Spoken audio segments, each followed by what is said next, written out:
What an extraordinary sight, a hijacked bus pursued by more than 50 cop cars. The hijacker is holding a gun to the bus driver's head. There are 14 passengers on board and they are terrified. You have an individual saying, if you stop this bus, I'm going to kill the driver, which then means that the whole bus could overturn, could run over a ditch or run over a bridge, and everyone could die. The drama is reminding everyone of the Sandra Bullock, Keanu Reeves blockbuster movie Speed from 30 years ago. In that classic, a terrorist rigged a bomb that was triggered to explode if the bus slows to below 50 miles an hour. In this real-life ordeal, you can see law enforcement from Atlanta and surrounding counties try to stop the bus by throwing nail strips to flatten the tires. But the bus kept barreling on, hitting other cars and driving through a police roadblock. Hostage situation on the Gwinnett bus. PD's on scene.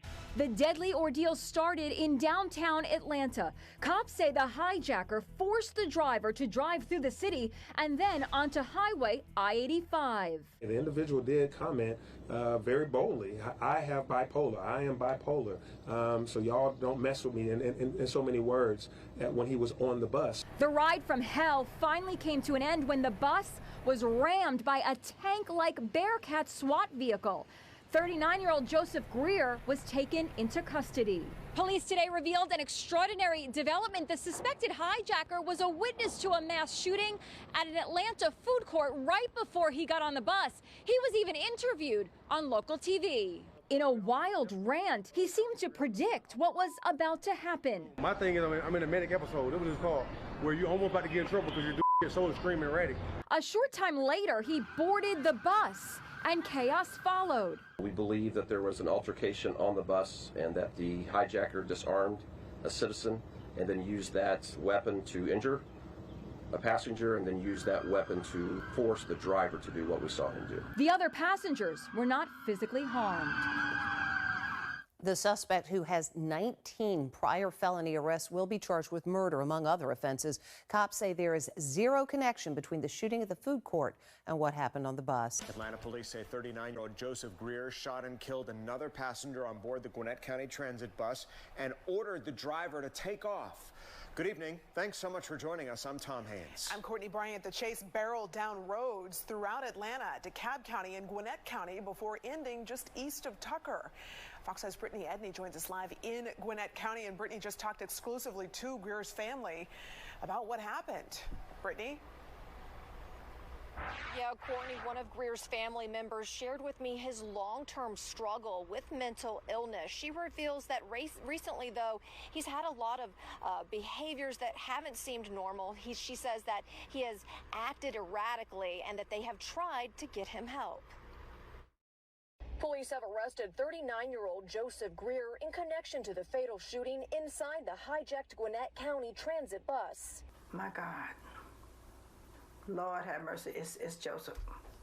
I sat down with a family member who described the moment his father turned on the news. And he looked at it and he just bust out crying. Investigators say Greer has been arrested 19 times, something his family attributes to his longtime struggle with mental illness. They know that he's schizo and bipolar and manic. They know that part about him. What triggers him, I don't know. In the hours leading up to the bus hijacking, she says Greer's father tried to get him to come home and get rest.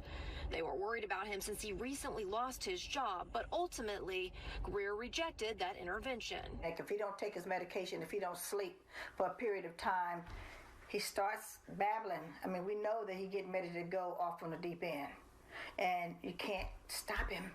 Because he won't lay down, he won't sleep. This video shows the 39-year-old at the scene of the Peachtree Center shooting downtown Tuesday.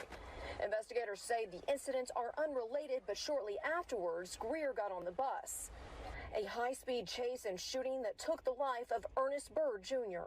My heart goes out to the other family, but it could have been so much worse. I mean, because there were 17 people on that bus. Suppose all of them got shot or killed. You know, I don't know what his mental state was about. A lot of families reeling from this very violent and horrifying experience. Of course, the family of the victim who was shot and killed, Ernest Byrd Jr. Police say he was shot and killed with his own gun after he got into a confrontation with Greer on the bus. Yeah, Brittany, we all couldn't believe what we were witnessing when this was all unfolding yesterday. You've been on this story all day long, and you also spoke exclusively with the wife of that bus driver. Yeah, Tom, Ernst Antoine, is the name of the man who was behind the wheel during that high-speed, very terrifying chase that ensued across multiple jurisdictions with police. I spoke with his wife of 32 years who described him as a family man, a man of God. She says that he is also a pastor and does a lot of work here in the community and gives back as much as he can. She says when she caught up with him at the hospital, he revealed what some of those experiences were like inside the bus. He told her that at one point a gun was pointed at his head and he was commanded to, quote, keep driving. And at another point, he told her that the gun was wedged tightly against his leg as that high-speed chase with police ensured. She says that even with his life on the line, though, he focused on swerving and also, of course, doing quick maneuvers with that giant bus to try and avoid cars on the road. He was ready to die, but he wants the people in the bus to be saved. And also he was doing all those shaving because he doesn't want to hurt anybody on the street, those cars. So it touched my heart. Coming up in the next hour, we'll have more details on how he is doing just ahead. Reporting live in Gwinnett County, Brittany Edney, Fox 5 News. Yeah, you really got to admire the heroic actions of that driver. Yeah, and police officials speaking yesterday on this actually referred to him as a hero. I think it was Atlanta Mayor Andre Dickens who said that about him, and probably got that right based on what we're finding out now. Brittany, thanks for the details. Within the last hour, we've gotten new information about the prosecution of this case. In a letter sent to the State Prosecuting Attorney General's Counsel, District Attorney Fani Willis says that she cannot prosecute the case because one of the victims / witnesses in the case is a current employee of the district attorney's office.